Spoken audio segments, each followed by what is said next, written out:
వివేకను హత్య చేసిన అవినాష్ శిక్ష పడకుండా తప్పించుకు తిరుగుతున్నారని షర్మిల ఆరోపణలపై వైసీపీ స్పందించింది.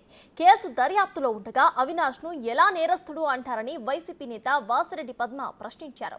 ఏపీను అడ్డగోలుగా విభజించిన కాంగ్రెస్ మళ్లీ న్యాయం చేస్తామని అనటం హాస్యాస్పదంగా ఉందని అన్నారు పద్మ. షర్మిల పద్మ మధ్య డైలాగ్ వార్ ఇప్పుడు చూద్దాం.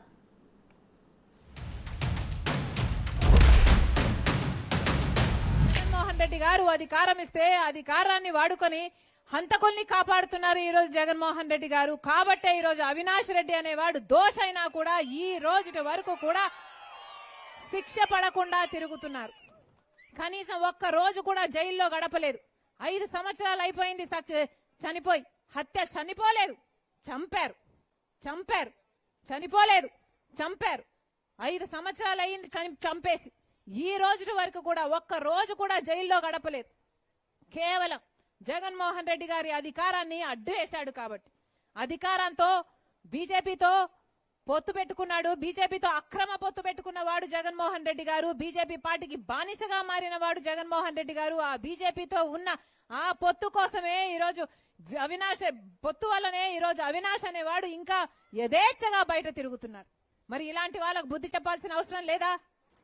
హంతకుడు అని అవినాష్ రెడ్డి మీద ముద్ర వేస్తా ఉన్నారు. కేసు విచారణ అంటే మీకు కోర్టుల మీద నమ్మకం లేదు, చట్టాల మీద నమ్మకం లేదు. మీ బుర్రలో ఏది తోస్తే అదే తీర్పు, అదే విచారణ. మీరు కూడా శిక్ష కూడా మీరే వేయాలనేటటువంటి వైఖరి ఇది సరి అయిందేనా? ఇవాళ మీరు ప్రత్యేక హోదా గురించి మాట్లాడుతున్నారు. కాంగ్రెస్ పార్టీ దోషి కాదా ప్రత్యేక హోదా ఏపీకి దక్కకపోవడానికి?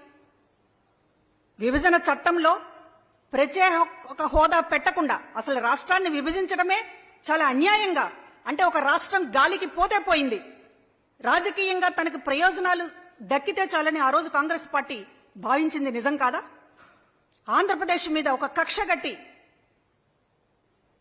కుయుక్తులతోటి కుట్రలతోటి రాష్ట్రాన్ని గాలి కొదిలేసినటువంటి కాంగ్రెస్ పార్టీ విభజన చట్టంలో ప్రత్యేక హోదా పెట్టకుండా ఇప్పుడు హోదా జపాన్కి కాంగ్రెస్ పార్టీ మాట్లాడడం, మీరు దాన్ని నెత్తినెక్కించుకోవడం.